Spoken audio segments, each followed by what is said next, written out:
시험으로. Okay, so we'll start our last day for math camp.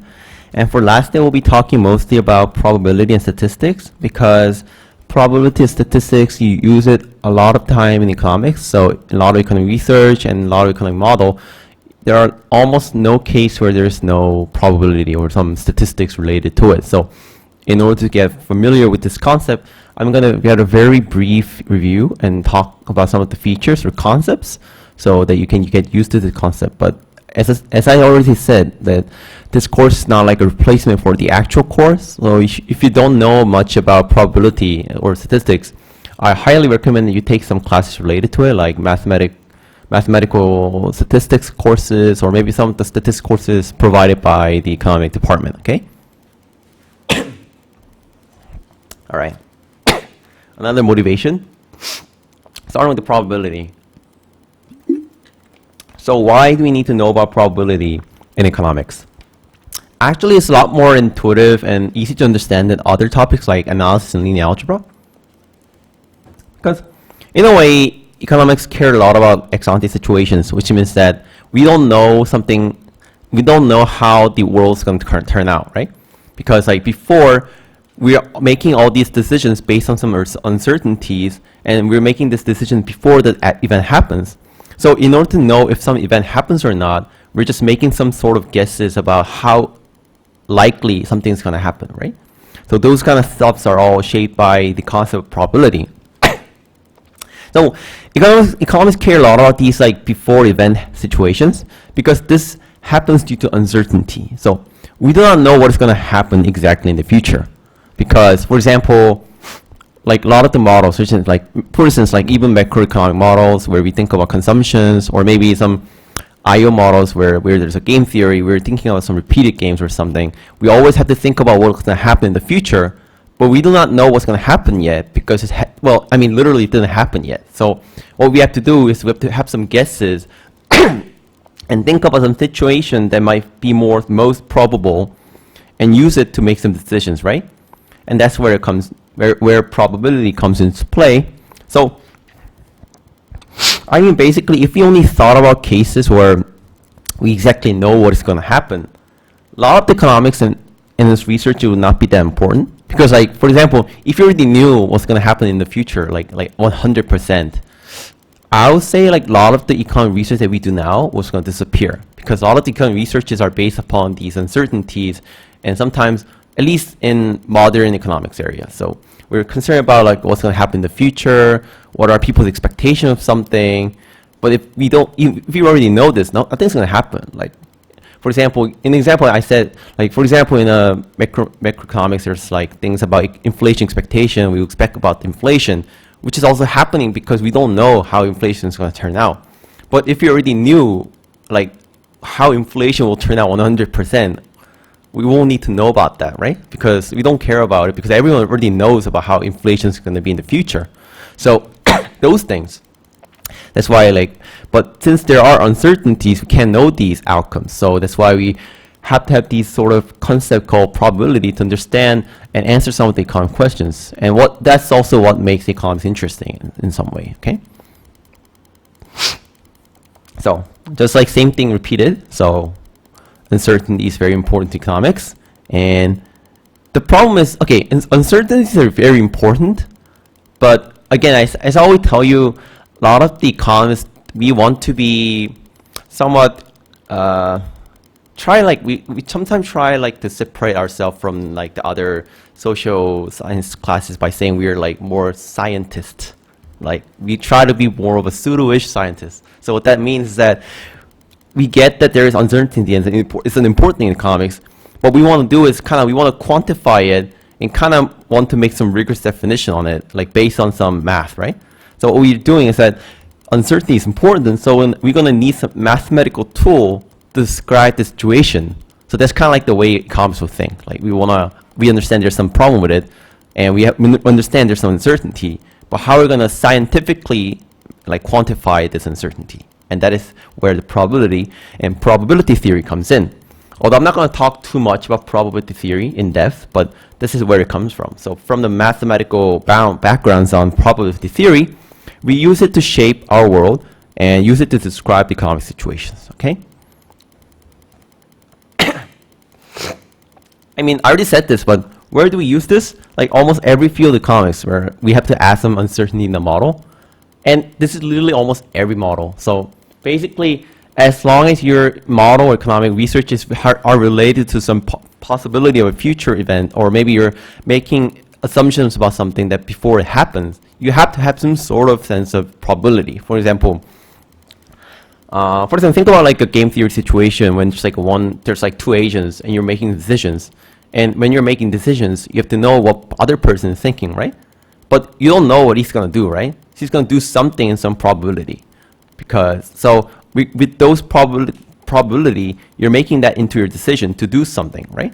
Similarly, and also macroeconomic theory, there's also thing about we're making consumption in the future, and also if inflation expectation, we're making some expectation about what people are gonna do in the future, which is also defined by some probability, right?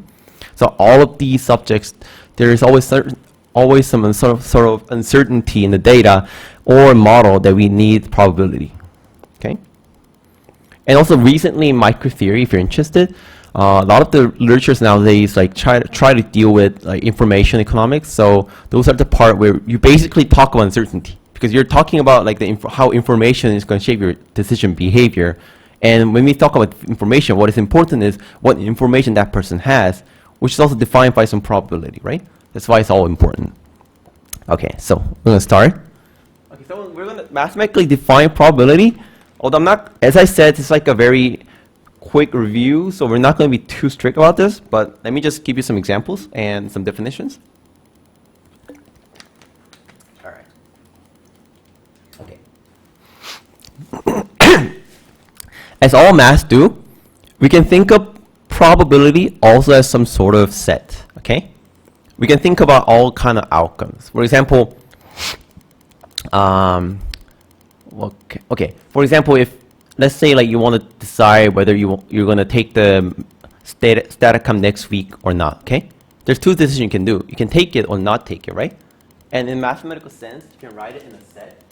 So I already gave you an example, but I'll just give you another example. So this is like a set, omega. We call this omega, by the way. So we have the set, and you can describe your possible action, which is like a probability, into like two elements, which is you can either go and take the theta chem, right? Or you don't need to go, right? Your choice. We don't know what's going to happen, but there's like two possible outcomes. Okay? And this omega set basically what it does is that it contains all sort of possible outcomes that you can do, right?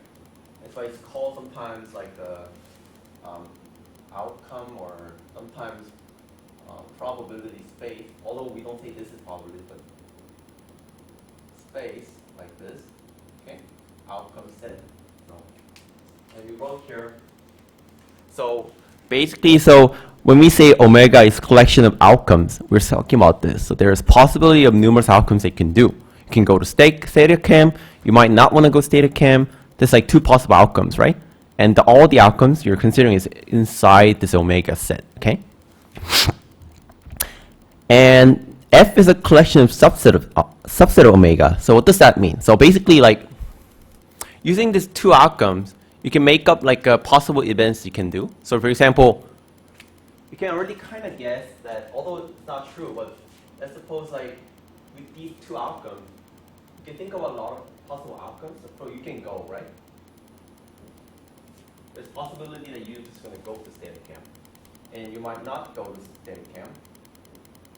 Or sometimes it kind of doesn't make sense, but you might sometimes think about cases where either you go or not go. It kind of covers the whole case, right?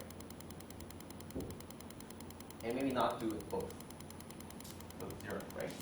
So with these two outcomes, you can make up four sort of events you can think about. And you can kind of see that, let's say like suppose like your probability of going is going to be 1/2, so half, right? Then probably like intuitively your probability of not going is going to be half, right? Like if you have a 50 chance of going, you have 50 chance of not going, right?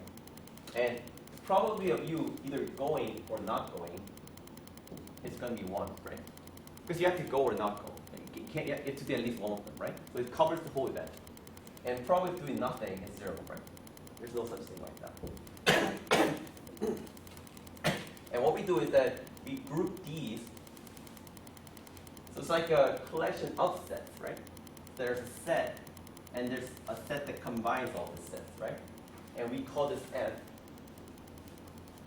And sometimes we call these collection of subsets as events, okay? So elements in the F are called events, right? Mostly. So just be aware that the elements in the omega are called usually outcomes.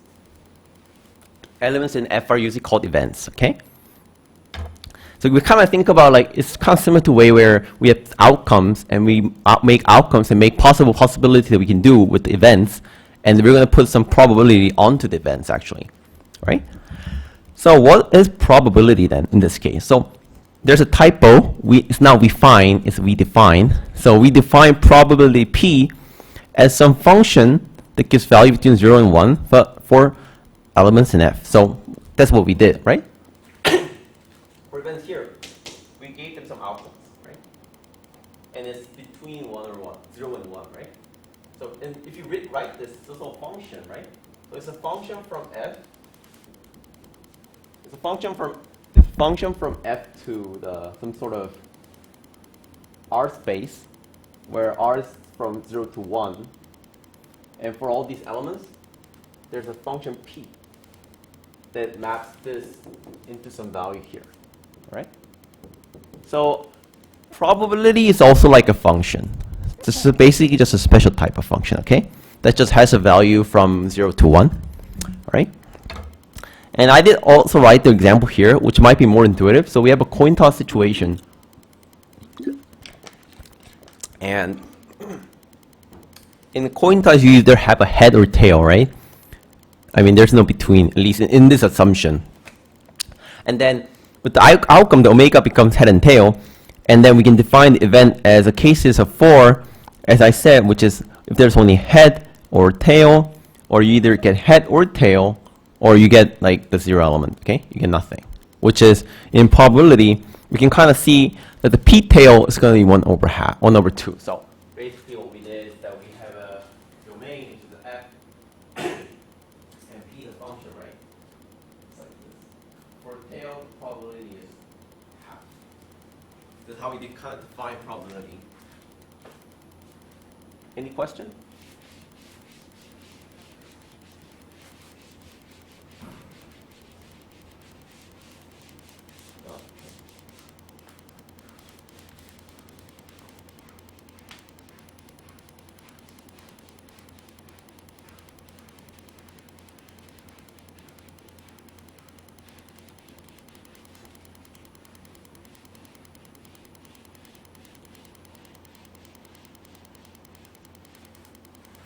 Right.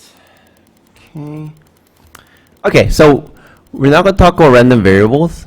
Okay, so what is random? You might have heard random variables. In Korean, I know this in Korean. In Korean, it's 확률 변수. Although I'm not sure why it's called 확률 변수, but yeah. So basically, although I also don't get why it's called random variable in English. So it's fair. So I don't know why it's called random variable in English, but I also don't know why it's called 확률 변수 in Korean. They both doesn't make sense in my opinion. But anyway, so we discussed like the very rigorous definition. I mean, not rigorous, but like the most rough definition of probability. It's just like you're just assigning some like numbers to some events, right? But the problem is probability itself is good, but it's very cumbersome to use function where like domain is not a real number. So like what we're doing is that remember like we were doing something like p tail is like half. It's good, okay? It's good if you understand the problem itself, but the problem is because like the domain is not like a number, right? It's like some sort of outcomes. It's kind of hard to use it because sometimes there are cases where we're going to have a function where we want to like manipulate the function, but if the domain is not like real numbers, it has problems like differentiating or sometimes seeing the behaviors, right? So we want to have a part like some sort of variable we can use that can make this more convenient, and we kind of solve this by using random variable. So what is that? All right. So random variable is basically like, it's also a function. Like surprisingly, almost everything is here in mathematics is either a set or a function, right? If you took some like basic statistics or probability courses, or maybe in say university, maybe if you've taken some courses like Introduction to Statistics, you would have heard the term 확률변수 or random variable, which are like basically in the courses. What you see is that usually when you have like a head or tail situation like before, you define some sort of x, okay, where you kind of go like. If this head, let's say it's x is 1, like if it's tail, let's say x is 0. And then you can kind of go like, you can assign probability here because it's like going to be half, right? Half. But what you see is that basically you kind of put like some sort of a numeric values onto the outcomes, right? You might have learned that in statistics courses. It was similar. But a little bit different thing is that in that case, you might have not known the random variable is a function. But if you think about it, it's just a function, right? What it's doing is like, it's basically just, for every element here, you're just putting them, assigning them a number, which is what basically functions do. Any questions before we go on to more definitions? All right. Okay. All right. So, what is random variable?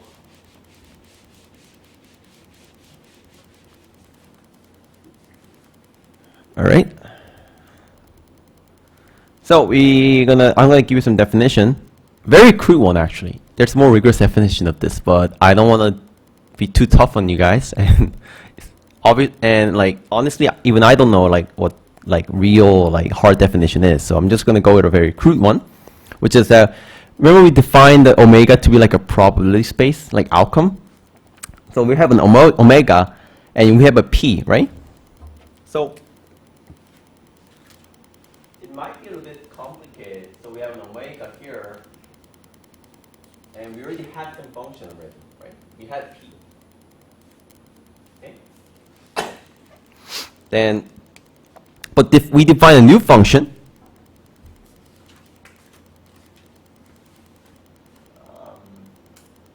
let's write it. Let's try it. Oh, maybe not. Yeah, let's just go. We define a new function, x, like this. So basically what you can see is kind of interesting parts that we're kind of defining two functions, right?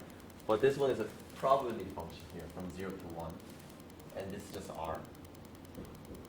So basically what we're doing, we're moving the outcome into like the world of numbers, right? So basically we say the function x mapping the omega to r, we call that to be a random variable, okay?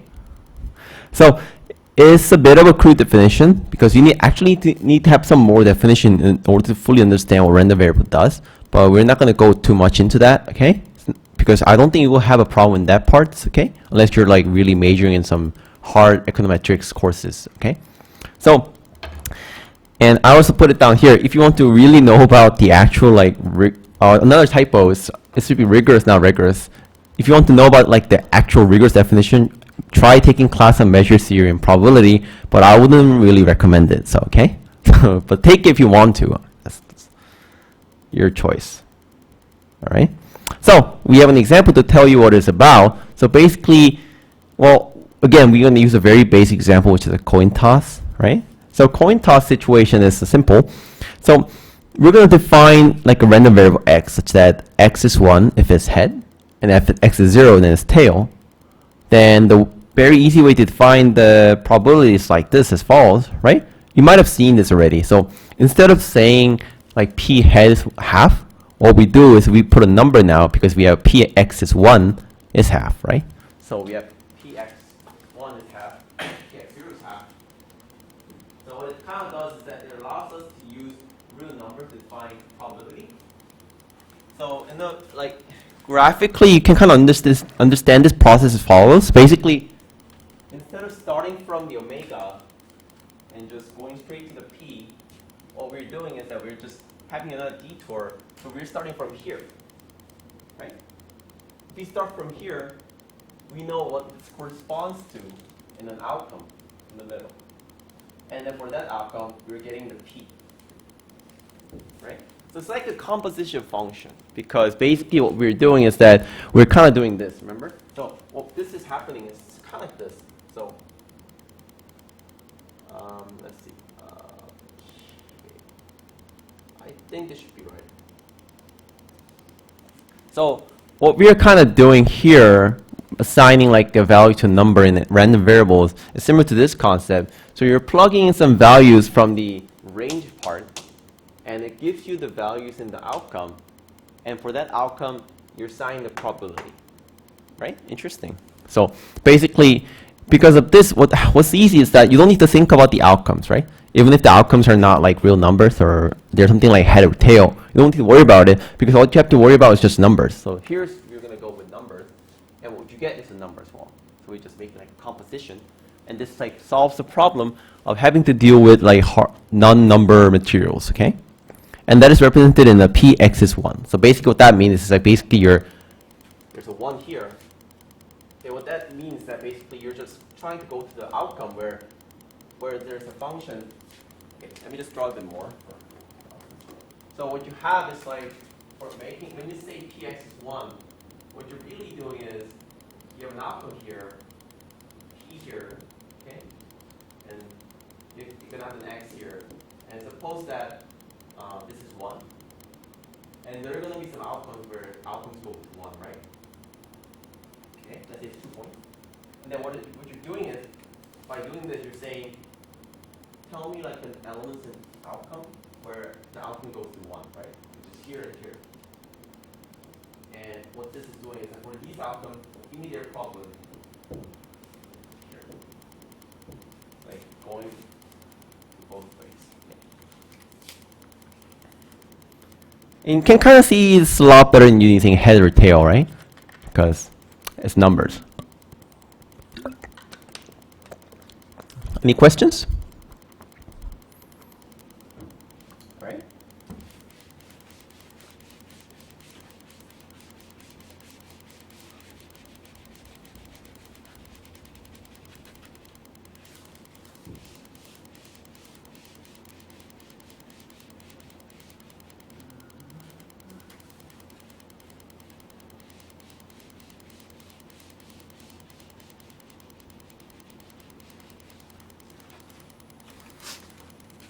Okay. So, but now we can make it more easier.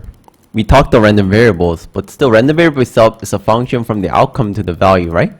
But there are sometimes a better way to actually define the property of random variable by making the domain also to be real numbers. And that is actually what we use here, which is distribution of random variables.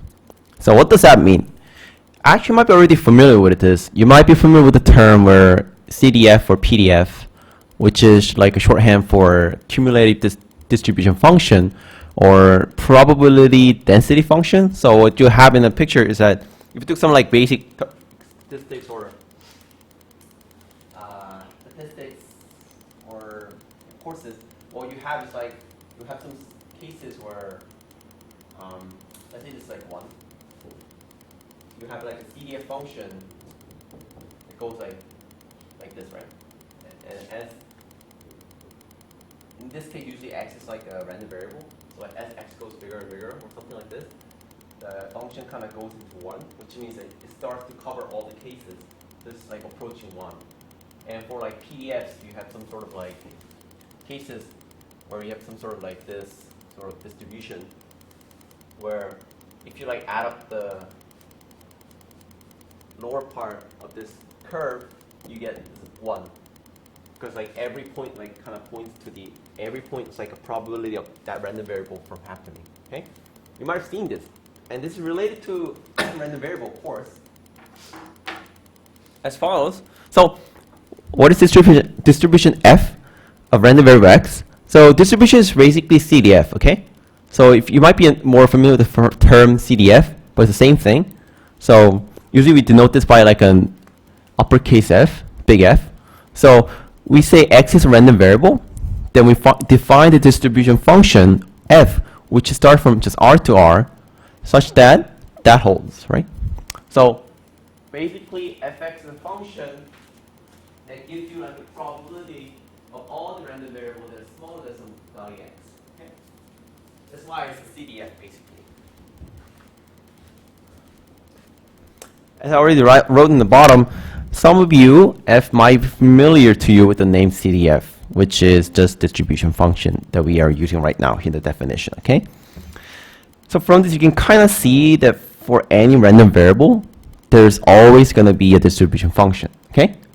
Which is a very interesting thing because you might have learned in some statistics courses that sometimes there's a professor who kind of say something like, there's always like a CDF, but sometimes you might not have PDF, something like this. And that's kind of true because you can always define like a CDF, like a distribution function using a random variable.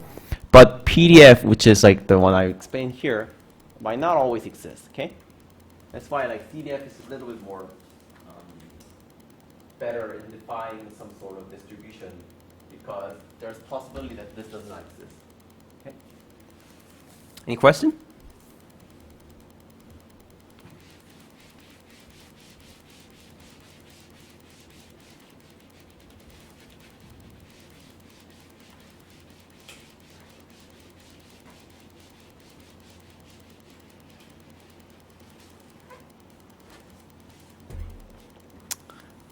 Okay, so we have the CDF, and we want to know what it does. Like, what's the property of f? Okay, and that's kind of easy if you think about like the normal CDF function you learned about in undergraduate courses, which is like basically can be summarized to like 6 cases of probability.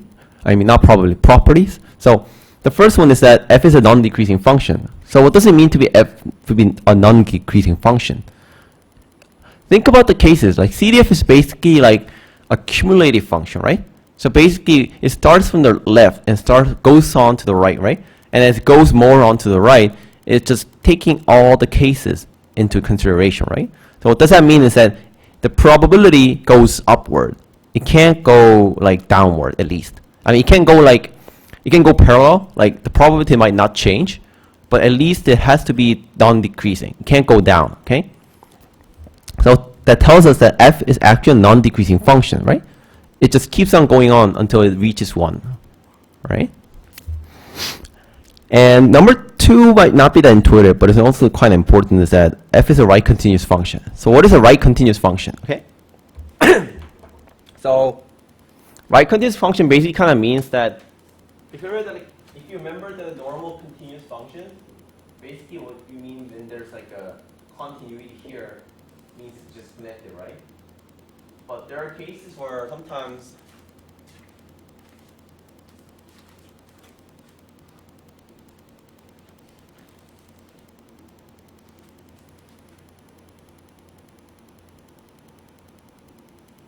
like this, okay?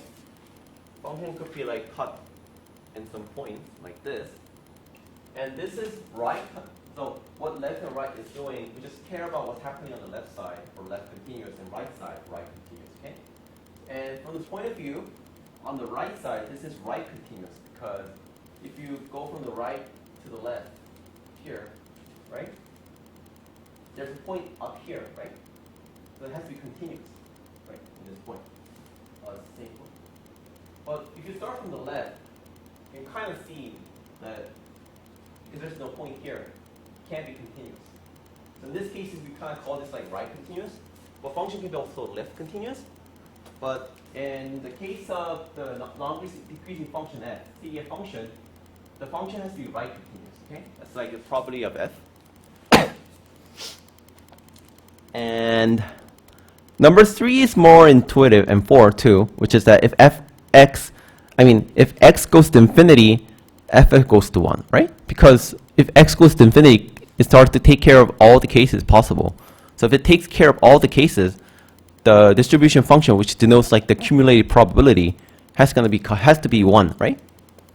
And likewise, for number 4, if x goes to minus infinity, that means like basically we're taking out all the possible cases. So since it's happening like that, as x goes to minus infinity, the fx is going to go to 0 because there are going to be no cases covering it, okay?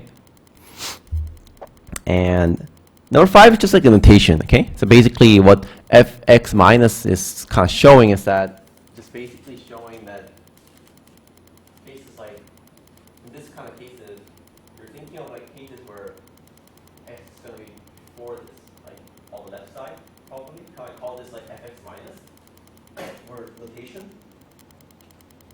And also related, we sometimes like, even though it's not always possible to define like a probability at a point, we sometimes say like the px is x in a way where I wrote it here, which is, so what we're doing is that we're thinking of a probability for all the way to x here, and thinking of probability just before that, and we're just like subtracting it. And you can kind of see that using a continuous cases, it's going to be 0, right? Because basically there's not going to be a probability mass in like a point. So in continuous cases, it's not going to work. But usually, like when you think about like discrete cases, or sometimes like continuous points, it's going to have some differences. Okay. So only those cases will that kind of make sense. Otherwise, it's going to be like 0. But just remember that, like notation parts. All right.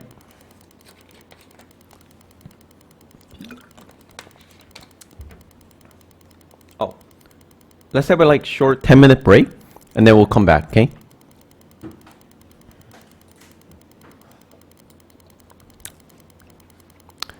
Okay. Just why it's not working. Okay. So we talked about like the basic properties of a distribution function. So it's as follows. We talked about this as non-decreasing, right, continuous, and ranges from 0 to 1. Basically, that's what number 3 and 4 are telling us. And I mean, that's a very nice property of the function f. But the interesting thing is about this property is that it's not just about this. There's something more special about the function f. That is, we said that we went from left to right. That is, we defined the function distribution function, and from distribution function, we got these properties, right?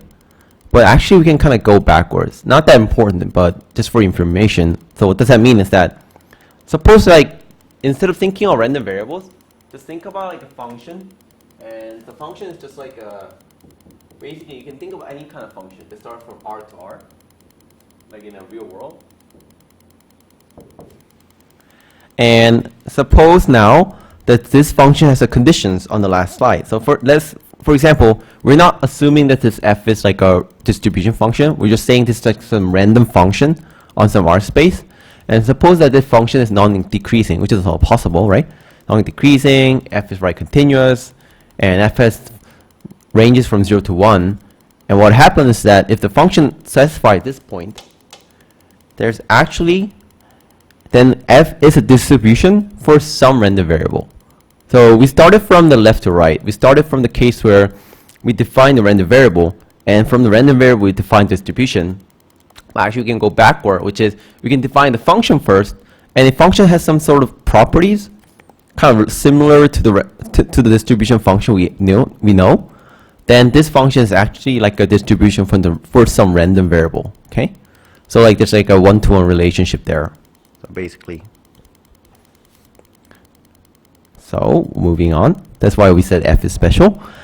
So, but I said that the CDF function is like a distribution function, and PDF function, the density function, is like the function we said where we have some sort of like a graph where we integrate the lower part of the curve, we get 1, right? So like these kind of functions we find. Right? So you integrate the lower part, you get 1, remember? So those are like the density functions. And sometimes they doesn't exist, but sometimes they do exist. So when do they exist? So for example, for some distribution function f, and if f can be written as form like that on the slide, so basically we can write f as some sort of like a integration from -infinity to some point in x. Okay, if we can define it like this, then we can say that x has a density function. Okay, so basically what this is kind of saying is that for the big F, right? So for the big F, with the distribution, if we can define sort of f small f like this, what we're saying is that this f is a density function. Okay? In this case, we can say that the random variable also has like a density function. the notation. All right. So let me just talk about some examples of distribution that you might see a lot of the times in economics, especially if you're doing like microtheory. A lot of distributions are very very frequent. They appear in textbooks and they appear in your papers very frequently, especially like uniform distribution, of course. So what is a uniform distribution? You should know this, I think, if you've taken some statistics courses. So basically, it's like a function where the density function is 1 from 0 to 1 and is 0 otherwise, all right? So basically what you have is like some sort of like a parallel function to the x-axis. So like distribution function is like from 0 to 1, and there's 1. It's like this. So basically for any point, the probability is same, right? It's like a parallel function. And because of this fact, if you write this into a distribution function, you can write it as follows, which basically for 0, the distribution is 0, right? But after the x value hits 0, it goes from 0 to 1, right? Like this. I didn't write it. It should be like this, right? 1. Let's just work back 1, 1, like this, and then go like this. So like before x is 0, there's no density, there's no probability. So the distribution is still 0 until after 0 it starts to gain the mass, right? The mass of probability. So it rises until it hits 1, which is exactly at the point where x is 1. And after that, we have all the cases, so the distribution will always be 1, right? And this sort of uniform distribution is often used in economics and many microtheory cases. So it's very nice if you get used to this concept. And they're used a lot of, especially they're like used a lot where you want to study like cases where you're not really considering too much about the distribution. So maybe like you want a very easy distribution and you want to like see some outputs or like how agents act in some sort of distribution cases. That's why I usually use a lot. In that case, you use uniform distribution, okay? And when you're like making a toy model, for instance, yeah, you're making an economic model where the model is going to be very easy or like more parsimonious so that you can kind of see how like the agents are playing and working. You sometimes use uniform distribution to make like a very easy toy model, okay?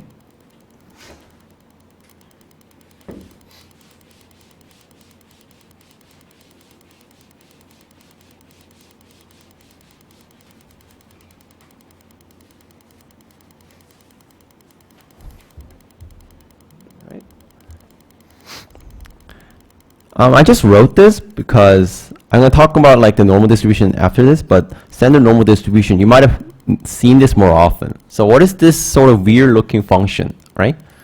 So what is standard normal distribution? You might be very familiar with this. In Korean, it's 정규분포. 정확히 말하면 표준 정규분포죠. standard니까. You might be very familiar with a situation. You have some sort of like a bell curve like this, some probability, right? My drawing is not that good. Let me just draw it more same, but just bear it with me.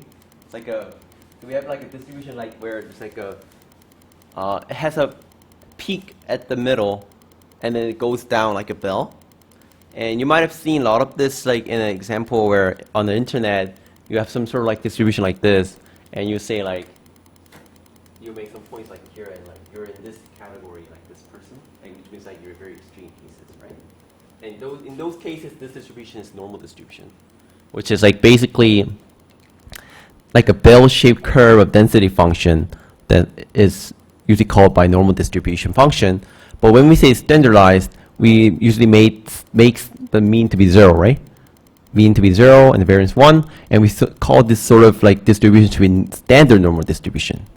I'm not sure why it's called normal, but it's not really, I mean, don't be like tricked by the word normal. Like and if you check a lot of data in the world, a lot of the data are not normal, but I think we say this is normal distribution because I guess. I mean, there's a reason for this, I guess. But I think like the first reason is like it kind of looks like more intuitive, because when you think about like, for example, if you think about like wages or something like this, you have usually like cases where there's not much like extremes, right? There's only going to be like few extreme cases, like people who earn like really much, so much money.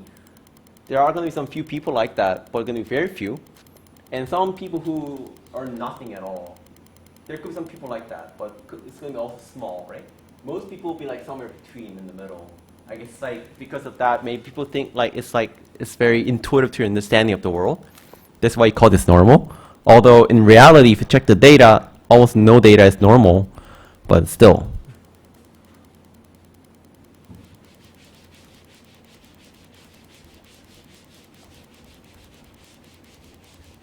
And that distribution is written in mathematics like that, which is the density function for the normal distribution, a standard normal distribution.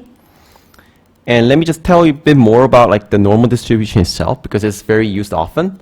And I'm not going to talk about too much about this, but they do appear in a case where we talk about the CLT. You might know this. So central limit theorem. So when you're thinking of central limit theorem, you have to know a bit about basically what normal distribution and standard normal distribution is if you want to know about basically the concept of CLT. Okay? So the normal distribution is simple. As I said, it's a bell-shaped curve, basically. If you see some sort of bell-shaped curve, very highly likely it's this normal distribution, okay? And it's symmetric about its mean. So what does that mean is that, remember drawing the bell-shaped curve? You can kind of see that there's a peak in the middle, and all becomes same, right? For the left and right side. So what it's saying is that normal distribution, it is symmetric in the mean. So it has a peak in the mean, and then after that, it has the same value for left and right part. That's why we say it's symmetric, okay? And also, it has like two parameters, but I didn't explain about like how to do mean or standard deviation. So we'll talk about this after we talk more about the mean, like definition of mean and variance, which is like related to this. But basically what this is that when you see a lot of the distribution, in here I only talk about normal distribution, but we had uniform distribution, and we have a lot of different special distributions that are going to come out when you study statistics or study economics, like normal distribution, standard normal, Bernoulli distribution, and many other like special distributions. A lot of the distributions can be actually described by certain parameters inside them. Okay, so we can like explain some of the variable distribution using these parameters, and these distribution change when these parameters kind of change. Okay. So like, for example, for normal distribution, we're talking about the mean and deviance. So what does that kind of mean is that when you have bell shape, this is like this. It's here, right? Maybe it's 0. Okay, the mean is 0. If you change the mean to maybe some, not 0, maybe 1, then that would shift the distribution, right? So what it means is that by changing the parameters, the distribution changes. So you need to know about these parameters to know about how distribution is actually working, okay? And if you change the deviation, which is kind of similar to like the spread of the data. For example, if there's more deviation, you have some cases where the data are more spread, okay? So those are like two important parameters to describe normal distribution.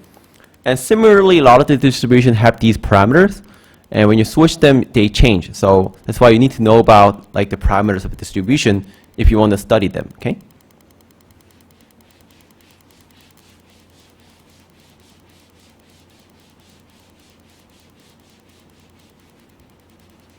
Any questions? All right.